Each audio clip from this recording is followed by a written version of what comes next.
Welcome to China in Context from the SOAS China Institute at the University of London.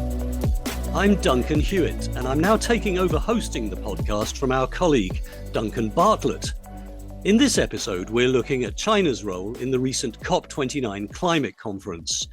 China was generally seen as having played a part in getting a final text with its pledge of increased climate funding approved amidst nail-biting negotiations on the final day in Baku. But the Chinese delegation once again rejected calls for China to be classified as a developed nation, which would require it to make greater financial contributions. So how seriously is Beijing taking the climate crisis? And how much progress has it made in tackling its own environmental problems? To discuss these issues, I'm delighted to welcome Isabel Hilton, journalist, sinologist, and the founder of China Dialogue, the world's first bilingual English-Chinese website on environmental matters, and also a contributing editor at Prospect magazine and visiting professor at King's College London. Isabel, thank you very much for joining us. You started China Dialogue back in 2006, and I know you've been to many COP summits over the years. How did this one compare, and how did it go? It's been quite a few COPs, actually. I wasn't at this one, but and I wasn't in Kyoto where all this, as it were, started. But I must have been to 9 or 10 COPs by now. Some of them were pretty scarring experience. Copenhagen, where it all pretty much broke down. Poznan, where they had a coal conference at the same time. So yeah, they're a bit of a mixed bag. Paris was wonderful because it reached a conclusion after a lot of cliffhanging. They vary a lot. This one, I think the general tone was, well, we kept the show on the road, but at the cost of considerable disappointment, particularly to African countries and to vulnerable countries that were hoping and asking for much greater financial transfers to deal with the impacts of climate change and to fund adaptation and the transition to cleaner economies. So it's quite usual that there are unhappy people after a COP. And it's absolutely normal that civil society, that the campaigning side says it's not enough, we have to do more. But it is the only place where big emitters, big polluters, big industrial economies are in the same space as small, poor, developing, vulnerable countries. And that's very important. So in essence, this process is insufficient, but it is necessary. So they agreed that there would be a sort of, in theory, what looks like a tripling of annual climate finance funding from $100 billion to $300 billion a year, which obviously on the surface looks like a great improvement or achievement. But clearly, some of the people involved in, as you say, the sort of activist groups and representing the developing nations are not happy. One person from the Climate Action Network called it the most horrendous climate negotiation in years due to the bad faith of developed countries. Just briefly, overall, from your point of view, I mean, is it better than you hoped for? Is it worse than you would have wanted, or both? It's certainly not better than I hoped for. It is true that they have tripled the what was a 100 billion a year target, which I have to say they took many years to reach. The developed countries took many years to reach, and the developing world, the G77, were asking for trillions, and it is widely recognized that the transition that we need will cost of that order. So they say, well, what are we supposed to do? On the other hand, I think, honestly, you do have to see this in a geopolitical context. And it is also true that the countries that are expected to make these transfers are all under various forms of political and economic pressure, not least in the case of the European Union, that there is a war in Ukraine, and all of these countries are going to have to double, if they haven't already, their defense budgets. They're all suffering from economic slowdown. And now we have the world's richest country and the world's second biggest emitter, the United States, quite likely to withdraw from the Paris Agreement again. That is what Donald Trump did when he was first elected in 2016. He withdrew very quickly. He has said he will do it again. He continues to describe climate change as a hoax, even as the impacts of climate change are devastating communities across the United States.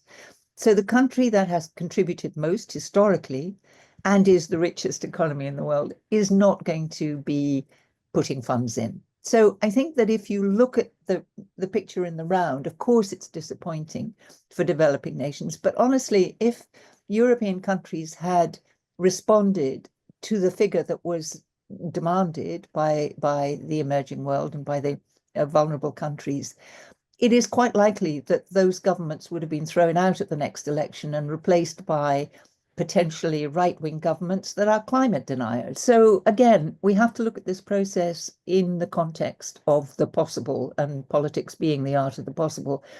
I think that it was fortunate that the process didn't break down. Well, China continues to reject calls for it to be reclassified as a developed nation, and along with the greater financial contributions that would entail. But if, as you say, Donald Trump pulls the US out of climate negotiations, presumably that gives China a chance to expand its own influence in the process.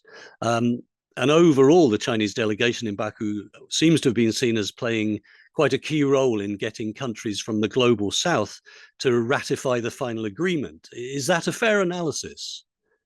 I think that is a fair analysis. I mean, to be completely fair, China has done a lot to feed, if you like, the demands and the resentment and direct them against the industrialized countries.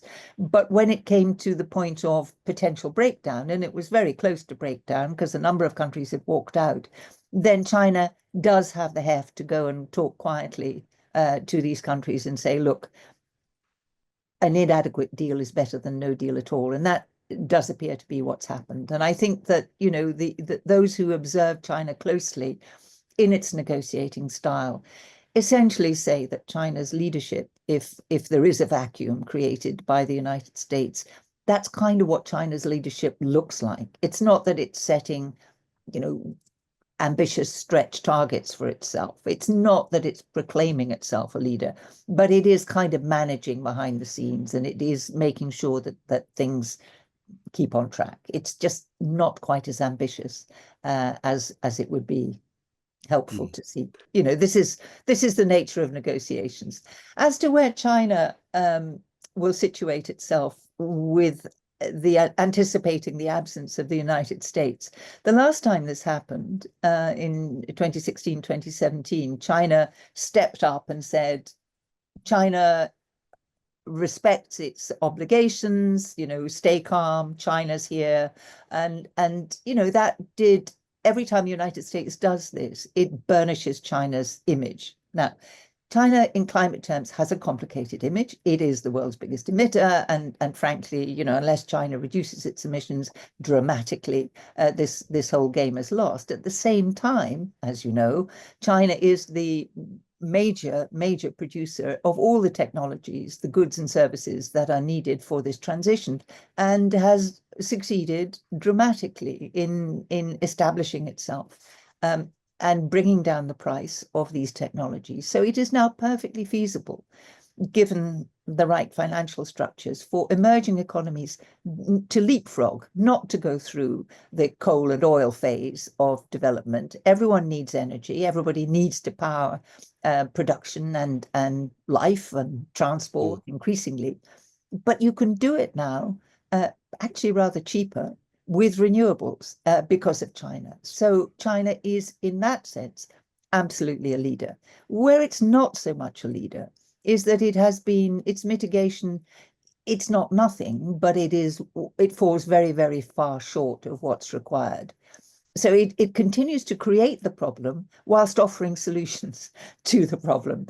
And that contradiction, you know, is I think going to be there for some time. But morally, then China can simply point to the United States' inconsistent behavior and say, you know, we are much more consequent and much more responsible. That has a big appeal also to the emerging world, which is prone to regard the industrialized countries, the advanced economies, as selfish and inconsiderate and unhelpful. And China just negotiates itself into that space very effectively. There's a thing that this whole process is full of jargon.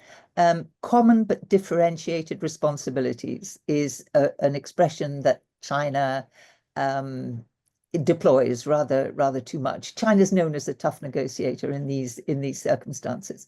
What does common but differentiated responsibility mean? Well, it goes back to that division between wealthy and not wealthy countries. At the same time, again, China, because of Belt and Road, because of its external policy over the past 10, 15 years, has a big influence on the way that other countries develop. And China is now developing a whole series of principles around world governance, which are a sort of challenge to the existing order. One of those is the Global Development Initiative.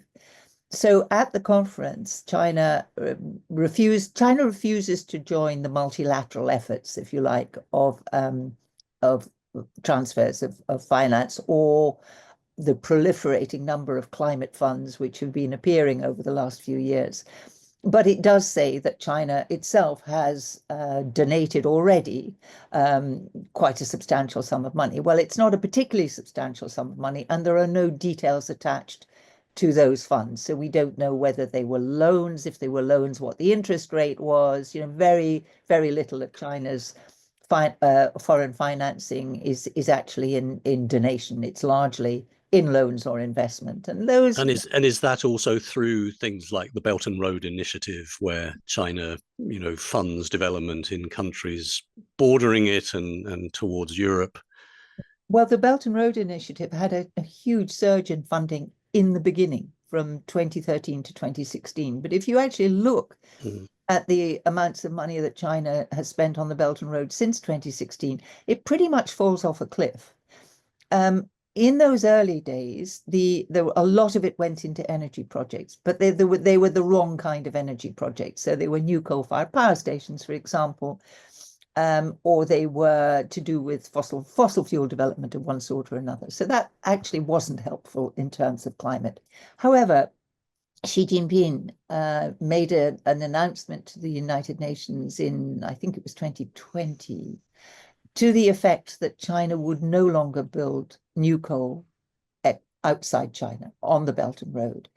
And further, the part of the announcement that got less publicity was that China would support other countries to build renewable systems. It would support the transition. How much of that has happened? Well, a lot less than we saw in the early years of Belt and Road. The focus now is what the Chinese are calling small is beautiful, so much smaller projects. On the other hand, China has the technology. It's still not entirely broke. And these would be very beneficial projects. It has the reach, it has the capacity. And I think that's where the energy will go. It's just not quite scaled up to the degree that it needs to be yet. And do you see the people who are actually involved in China's climate policy at the present moment as being, seriously committed to this task? Because obviously about maybe 15 years ago, we were talking a lot about the increased powers of China's environmental ministry, which was upgraded at one point to a full ministry, and that there were certain people within the system who were very genuinely committed to the whole issue, sort of from a global perspective. Clearly, in recent years, we could say that leadership in China, in government in general, has become perhaps much more centralized. Would you see that there are still people within the system who make their voices heard, or is this very much coming from the top down now? Well, we've certainly seen, in the early noughties, there was an upsurge of civil society activity around the environment, and that has certainly quietened down, should we say, as all civil society activity has. And that's part of the party taking back control. It's Xi Jinping's centralization, the reimposition of ideology on China, all the things that we know about. However, I don't think that means that Chinese negotiators or Chinese officials are insincere about climate. They do understand there isn't really a problem of denialism in China. You don't get people saying out loud, this is a hoax. They understand it, and they understand the impacts, they understand China's vulnerability, and they also, as I said, understand the opportunities. So in that sense, it's absolutely embedded in policy, and Xi Jinping, one of the things that he has brought and written into the constitution and written into the party constitution is the notion of ecological civilization. So it's now one of the principles, the organizing principles of development. So all of that is absolutely embedded. So what is the discussion? Well, it's a bit like, what are these COP negotiations really about? They're about who does what and who pays.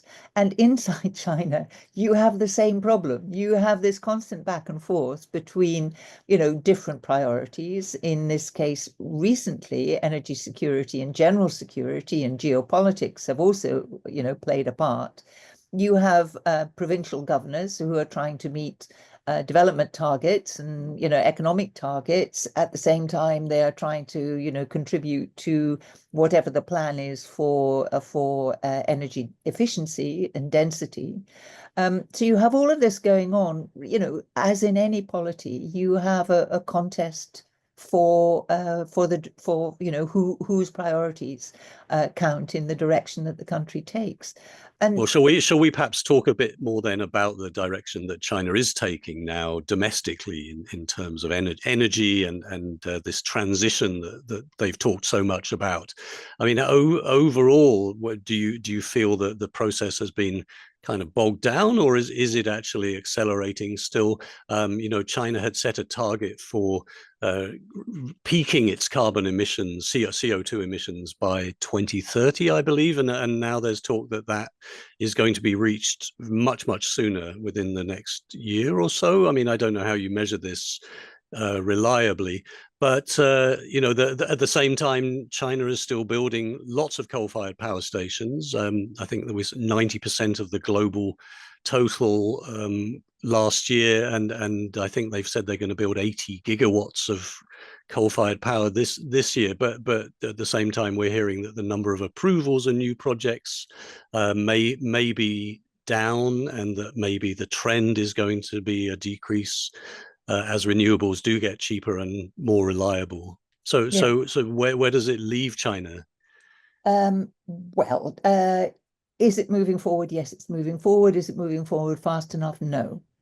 That peaking target, frankly, is the softest. It's one of the softest targets in the whole global game. It was on the table in Paris, in 2015, was it? Yes. Yeah. So and even then, back then, I was talking to people involved in the whole process, people in NRDC, for example, who was China's National Reform and Development Commission. Precisely. Yeah.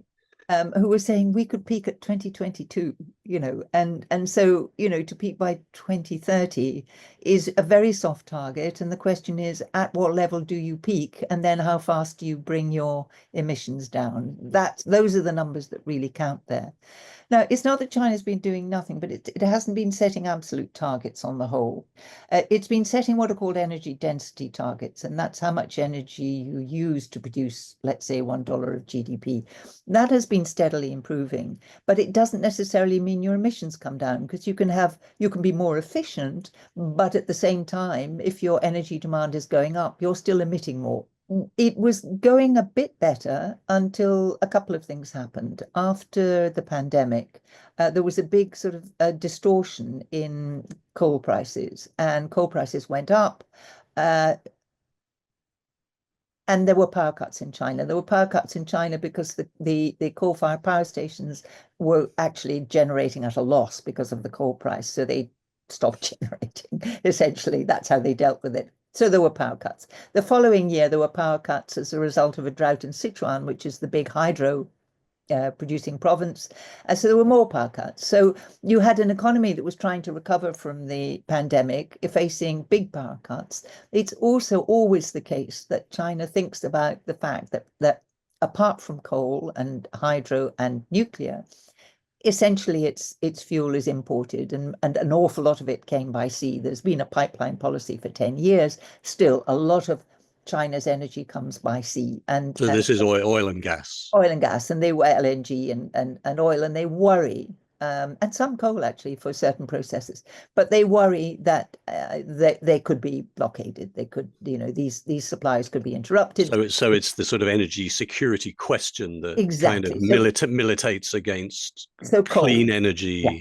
Coal is what you have. So then a number of things happened. There was a lot of kind of anxiety in the provinces about more power cuts. So they wanted to build more coal because they knew they could rely on it. And then on the bigger picture, there was the worry about the confrontation with the United States. Again, that argues for more coal. So coal, which had been expected to start going down in about 2015, has kind of plateaued. What is still happening is that the increased energy demand and increased demand for electricity, we are entering the age of electricity, has largely been met by renewables. So it's not going back up. And when you challenge people about building new coal at this point, what they say is, yeah, it's for the capacity market. Now, what's that? Well, the capacity market is what you have in reserve.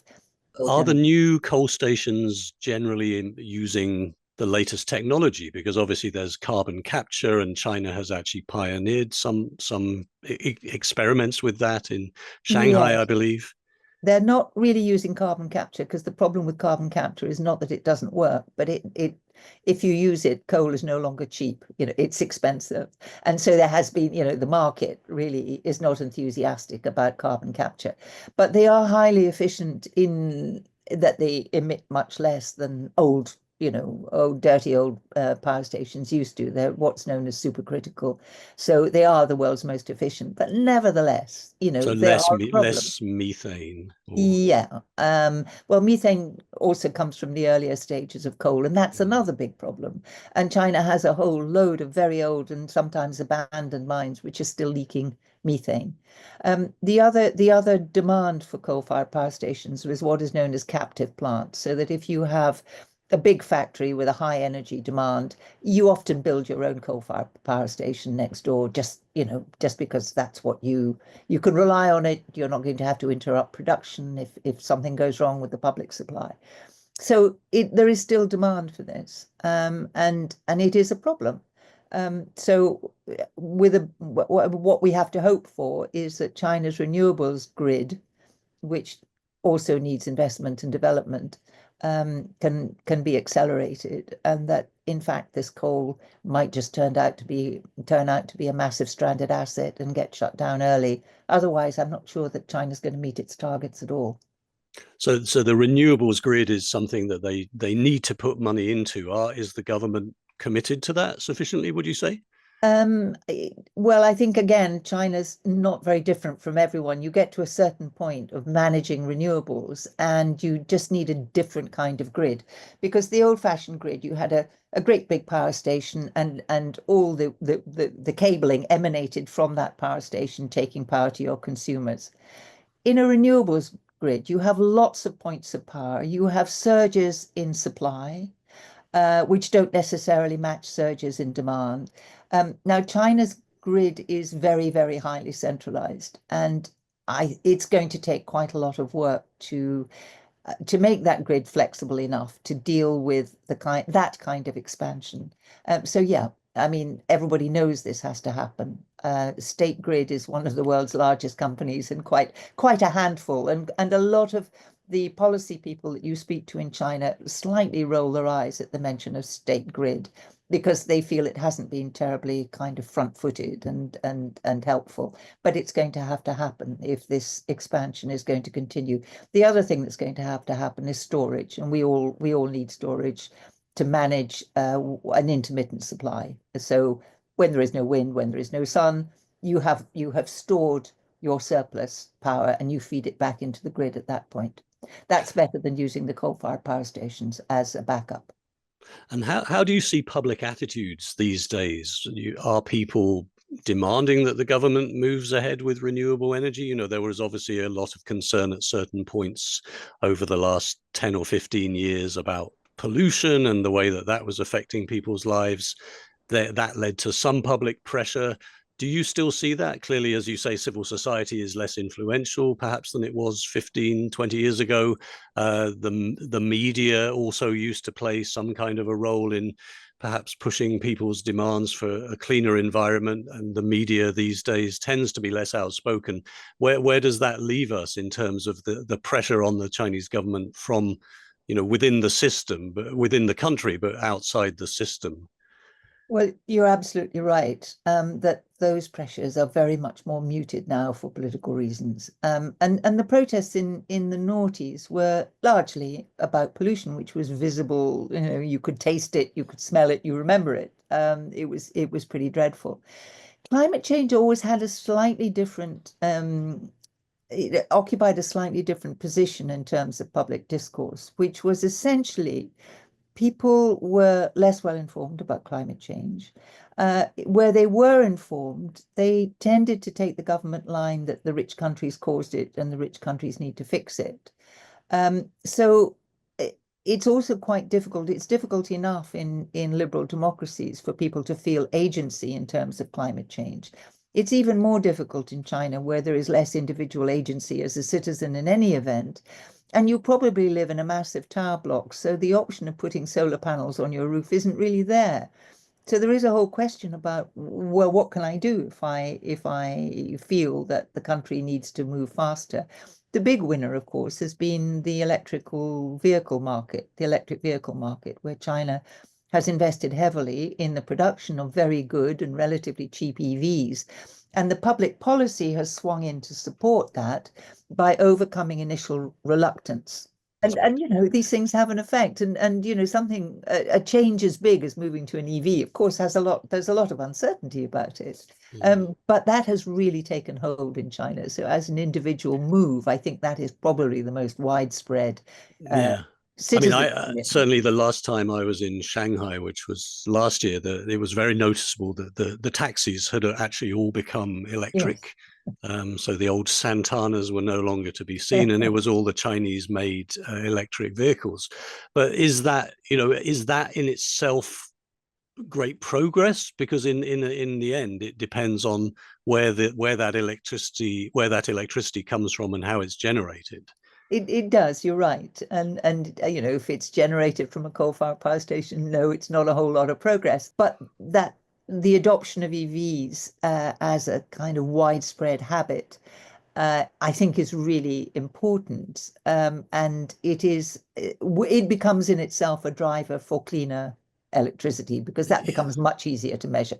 And although the figures are not always easy to measure, and it's not always easy to be certain about the figures on, say, air quality in Chinese cities, do you feel that this trend has actually contributed to improving the air quality in major cities? Oh, undoubtedly. Air quality and noise. EVs are quieter, and they don't have local emissions, whereas congested streets with stationary traffic and everybody's engine churning out half burnt emissions, it's terrible. It produces what are called NOx and SOx, nitrous oxide and sulfur dioxide, as well as particulate matter.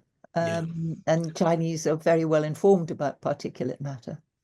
And do you feel that the young generation are still very concerned about these issues? Yes, I think they are. And I think that, it's not just cars. You're beginning, you have electric two-wheel transport, and two-wheel transport, as you know, is still very big in China. So just in terms of the livability of cities, this absolutely matters. People are very conscious of their of particularly air quality in China. One thing that has come up recently also is these talks on plastic pollution, which were held in South Korea, and the meeting was described as having been something of a failure. Clearly, China had at one point been the country to which many countries were sending their plastic waste and other forms of waste that they couldn't process. China has said, over the years, China has said that it was going to reduce these imports or even ban them on occasions. Where are we left on that situation? Yes, China has outgrown its role as the world's garbage dump, essentially. I mean, the recycling of plastics in China was pretty horrendous, and when I think public awareness of how bad that process was contributed to the ban on shipping plastics to China. But the role that China continues to Has play that in it, ban really helped? well, it hasn't helped the global position. It just means that those plastics are not going to China, but China remains one of the world's biggest producers of plastics. And certainly in terms of the global treaty, it was not helpful. China, again argues a version of common but differentiated responsibilities by saying you have to take each country's individual circumstances into account. And it was not helpful in the much more effective global reduction targets that people were trying to get written into the treaty, and so along with that other big oil companies, countries like Saudi Arabia, it pretty much scuppered progress on the plastic treaty. So that was very unhelpful. So domestically, China is expected to set some new targets following this, in theory, peak of carbon emissions.